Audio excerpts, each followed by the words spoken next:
Welcome to the community.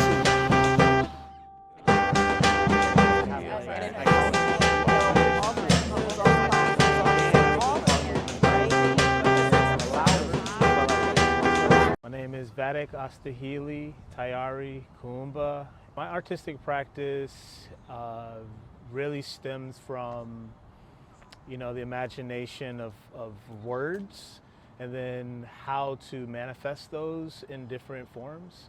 So, I started writing raps, writing poetry, morphed into writing plays, which holds a lot of those complexities. And then also just like, creation and fabrication of certain ideas as well, which is harder to define, I guess, in the practice, So there's a more just like ritual and like a yearning to the work that's outside of, the lines of writing.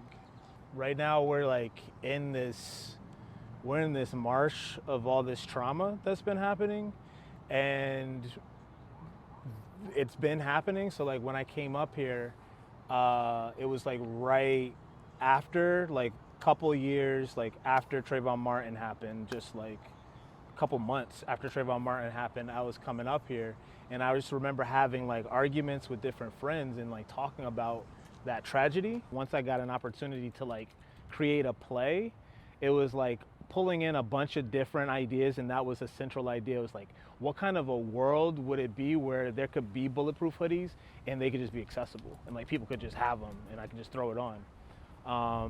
And so that's what, when I was writing Affirmative Movement, I worked to create a universe where that product could exist, Yeah.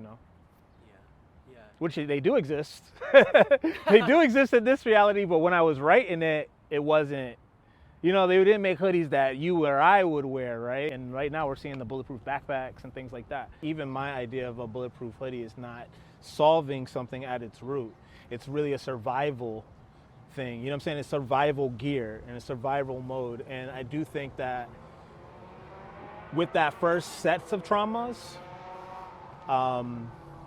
like it wasn't something that was new to me, right? Like that idea wasn't new to me, but Trayvon Martin said it in Sanford, Florida, which is like 40, 60 miles away from like where I grew up, right? So it like put it right there on a person who was younger than me, and it like started changing the way that I was feeling about it, and it did set me onto a course to like, like understanding things in a different type of way. So like your first response is survival, right?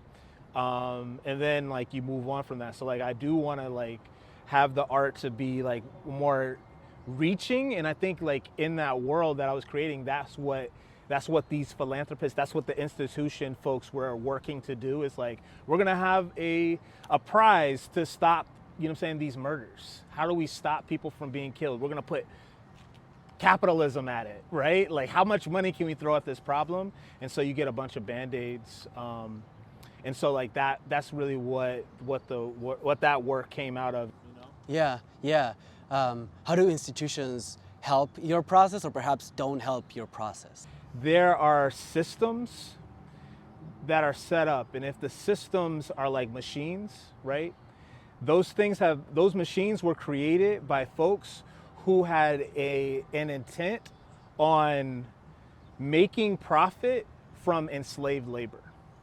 Like, that is who built the systems. So the things that were made 200 years ago, when they created the whole system of like the health system, they created the housing system and what the rules were gonna be for that. All those people had a direct benefit from not including the people who, who look like me, right? Like, just on that level, that look like me. And so when we go into artistic spaces, right? And although artists have like, a different ethos in a lot of spaces, right? It still grows up from that, right? So the art institutions that exist now are the same art institutions that we're dealing with. So it's like going to the police, right?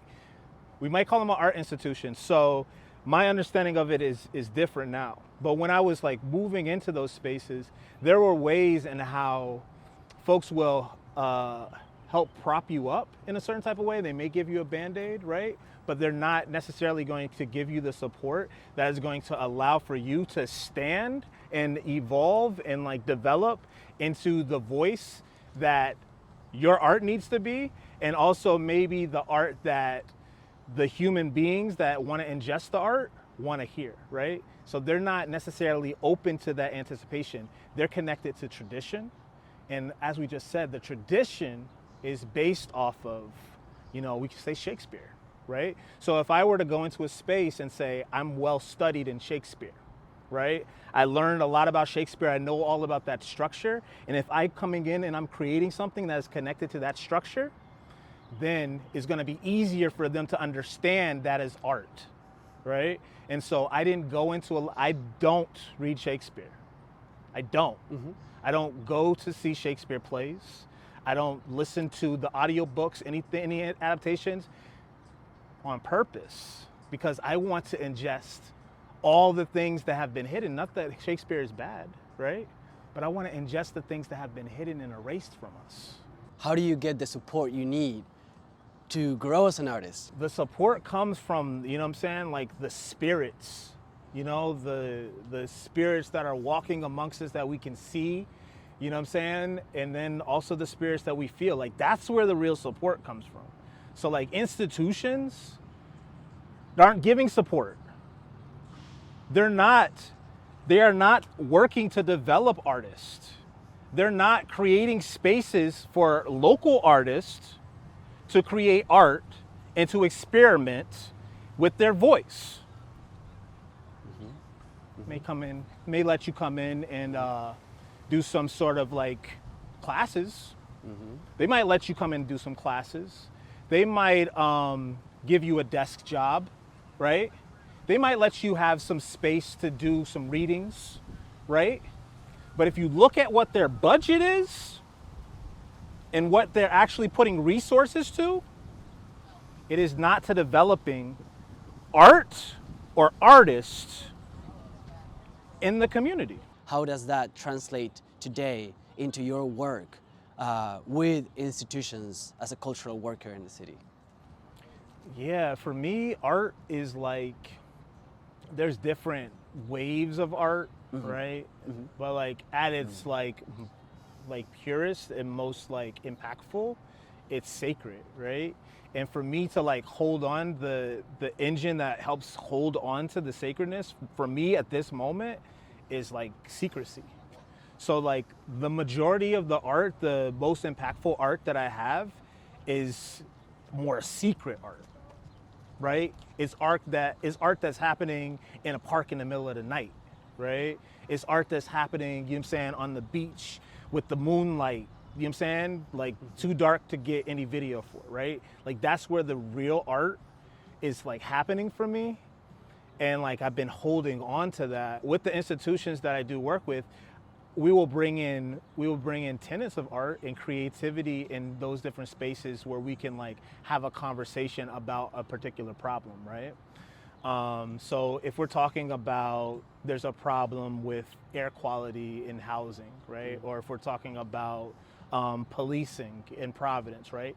We can use art and creativity to like take what's written on paper, like take a budget and like we're gonna act it out and live it. We're gonna put on some virtual reality and see it. Like how the impacts of it. And there's art elements in that, right? But art at its like most chaotic doesn't necessarily like land in the amount of time that you need for a community meeting to like, or for a project to create a policy, right? So there are artistic spaces where we use that, but it's not the same kind of sacred art. I like have like a deep love and like an intentional relationship with like the natural world. Like love seeing the bunny rabbits of Providence. That's just when I first saw them, that was just like, it's like a taste of magic to like catch a glimpse of a bunny rabbit. Thinking about the air that we have, right? The air that we're breathing, And always like me and my brothers and me and my brother like have always had issues with like asthma. And then just thinking about how the story that was taught to us was because of our genetics, right? But then to like understand that could be a component, but like a lot of it has to do with the environment, right? Has a lot to do with, you know what I'm saying, the toxins and the polluters that are placed in certain neighborhoods. And so the connection between environmental racism and, you know, and all the other forms of racism and our ability to like experience our true selves in nature and like, you know what I'm saying, our true selves in the sense of like our ways of breathing, like how you're, you know what I'm saying, like your true self, you're saying your authentic self, just like being able to breathe. It's like really important. It's something that I think about a lot. As a rapper, to like be a rapper, you have to like go other places and rap, you know, and like going and doing shows all different places. No. And then at a certain point, like with rapping or like doing poetry tours and things like that, it's like, okay, I really love having this conversation with an audience, but as you continue to do it, you want to like be compensated so that your time and you are able to like buy the things and support yourself in the way that you need to support yourself. And to do that, to like spend the same amount of time doing the thing, but to get paid more, oftentimes the people who are paying more, the rooms get whiter and whiter as you move. And as you're like sharing your art, and like for me, you know what I'm saying, if I'm sharing from my perspective, I want to engage with people who can relate to my perspective as well as other people who it's like, this is some sort of new experience for them, right? But I wonder if you do have ways in which you hope to be supported. I just connected to the air, Yeah. right? Connected right back to the air. The air doesn't belong to anybody, but it belongs to everybody. And the same thing is with public resources, right? So where those public resources are meant for all of us, and it shouldn't just be going to William Shakespeare lovers or whatever, you know what I'm saying? Like the folks who are like really good at William Shakespeare or the like structure, right? And tell those type of stories. So for me, I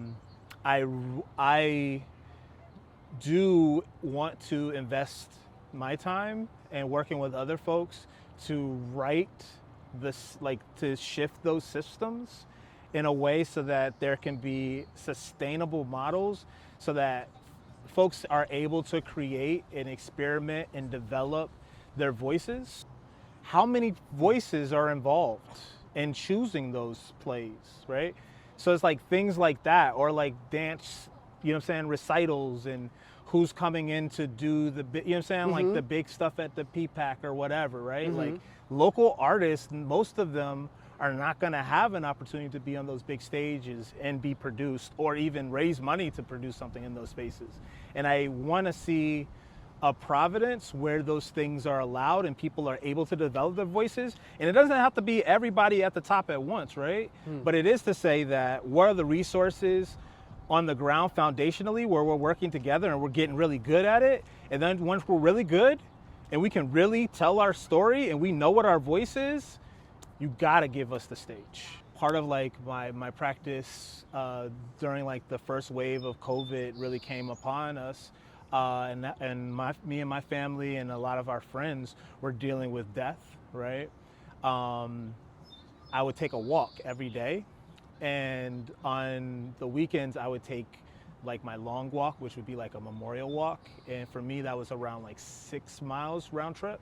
But I would walk down here from my home on the north end and, you know, come past this spot, right? Like walk past this and then go up and around the pedestrian bridge and then go over across, and there's a plaque where it says the site of an 18th century seaport village where seafaring merchants participated in the African slave trade.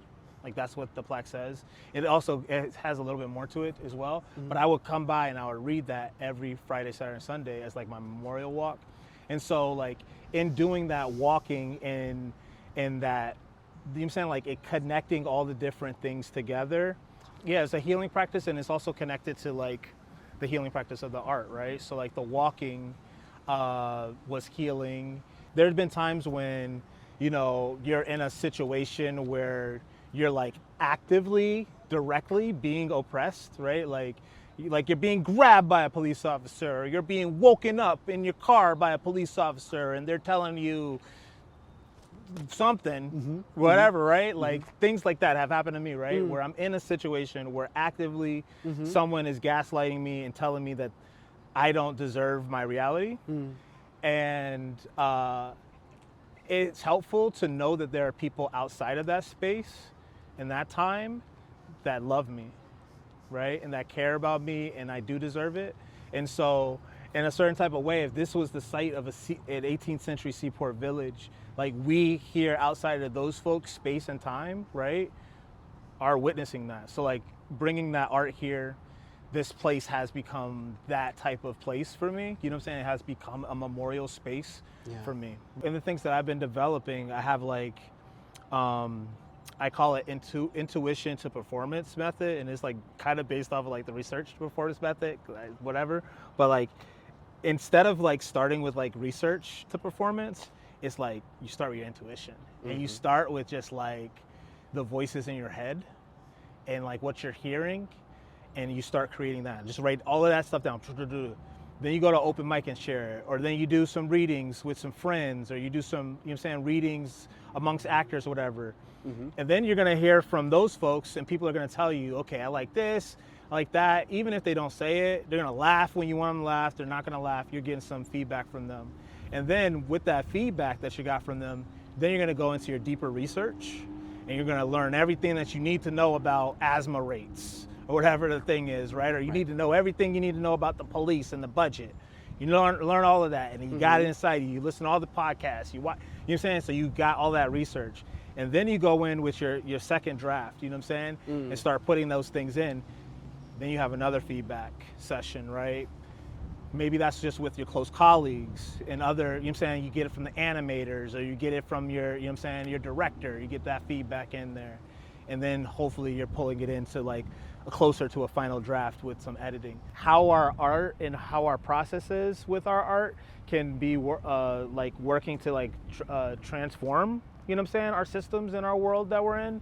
So I would really love to see more art that is like looking into the reality that we want to have, and not just like building up on this same reality where it's based on like an individual and one individual actor, but like really looking at the whole system and like doing that work for folks.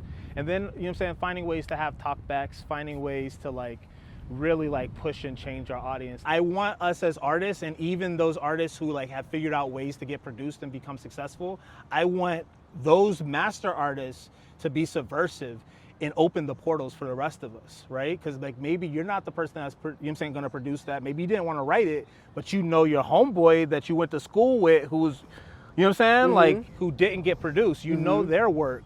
So I think we as artists need to do a better job of creating systems for other artists. Artists should be making like $100,000 a year. Artists should be making money like that. But we're not necessarily making money like that. But we all should be. So I look at it in two different ways. I think of like, there's the structural transformation of like systems. That's important work. Then there's self-determination stuff, where it's like, how are we as folk gonna come together and organize and create our own systems that are gonna hold us up? And so I think both of those are very important things that folks need to do. With George Floyd and that whole conversation around policing, for me, when I came into, like when I was like rapping and stuff like that, like I was just rapping about rapping and rap, right? But then at a certain point with Mike Brown, it was like, man, this is doing something to me that I have to say something about it. And like, I'm just thinking about it. So I'm like writing, watching the protests, live streaming the protests, and I'm writing and stuff like that, right? And so, like to the conversation of like with George Floyd, we were out there and we were having these conversations, and folks were doing the work around restructuring. Like, what does it look like to restructure our budget in a way that is connected to what we say is our moral? Looking at the Providence budget, and it's like $80 million, you know what I'm saying, for this, but we don't have we don't have the healthcare workers to take care of folks in the middle of a pandemic. The majority of the quote unquote crime that's happening are not actually even like crimes. Like the top calls are things like an alarm, the security alarm, and the most arrests are people without a driver's license, right? Like that's the majority of the things, right? But we're spending like a significant percentage of our budget on that to keep us safe. But the things that are killing us, right?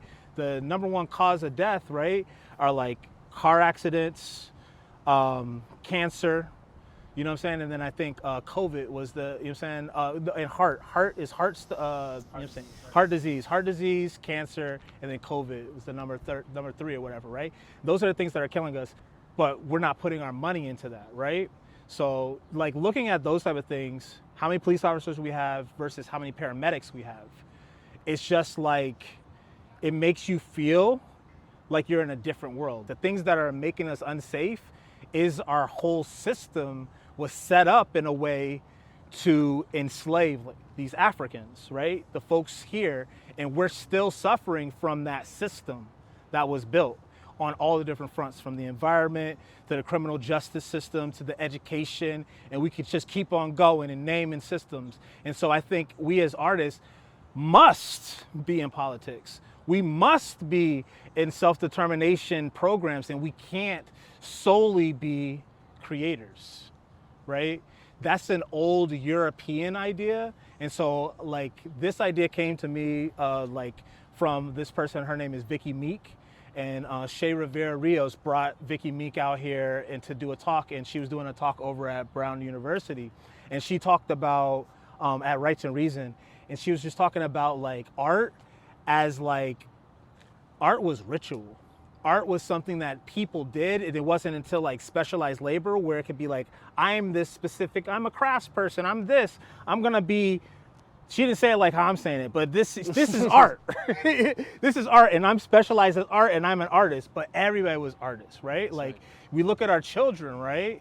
And they're gonna sing. Mm-hmm. And nobody tells them to stop singing, they're gonna sing. Mm-hmm. No one tells them that they can't draw, they're gonna draw. We're artists until we get told by somebody that we're not good at it, right? And so for me, artists, like a lot of times people think of success as like, oh, just being an artist and not doing anything else. But that's like that's a sign of your shallowness if you're not able to engage with the world and your other skills and using your creativity to help change the world in a different type of way. There's a tradition of artists seeing themselves in the future, and like they're part of the ecosystem. And so like I'm a part and a piece of that tradition. That's what I think is really beautiful about like the art scene and the human beings, but like the institutions are slower. You know what I'm saying? But they're coming. Some of the institutions are moving, but like the human beings are moving it way quicker. I usually like to close with saying, if you want to add anything, feel free. But I feel like you did so much already. I don't know if there's anything. Some stuff. Yeah, go ahead. No, I mean, I'm excited for the opportunity to like share. There's so much creativity that I have. Yeah. There's so many things that I'm writing. There's so many like plays. I have like 7 plays that I've been working on. I have like things that I was working on with certain institutions, and then when the pandemic hit and they fired a bunch of people, I haven't heard from them. Would love to hear from those institutions. Would love to like do work with anybody that's interested in doing work that is in the tradition of transforming our reality for the better. And when I'm talking about for the better or the positive, I want to think about it in a way where people are able to control their destiny and it's not controlled for them, right? Like people who are, so I want to be able to do that type of work where everybody has that agency. That's great. Thank you so much, Vatic. Thank you. Yeah. Cool.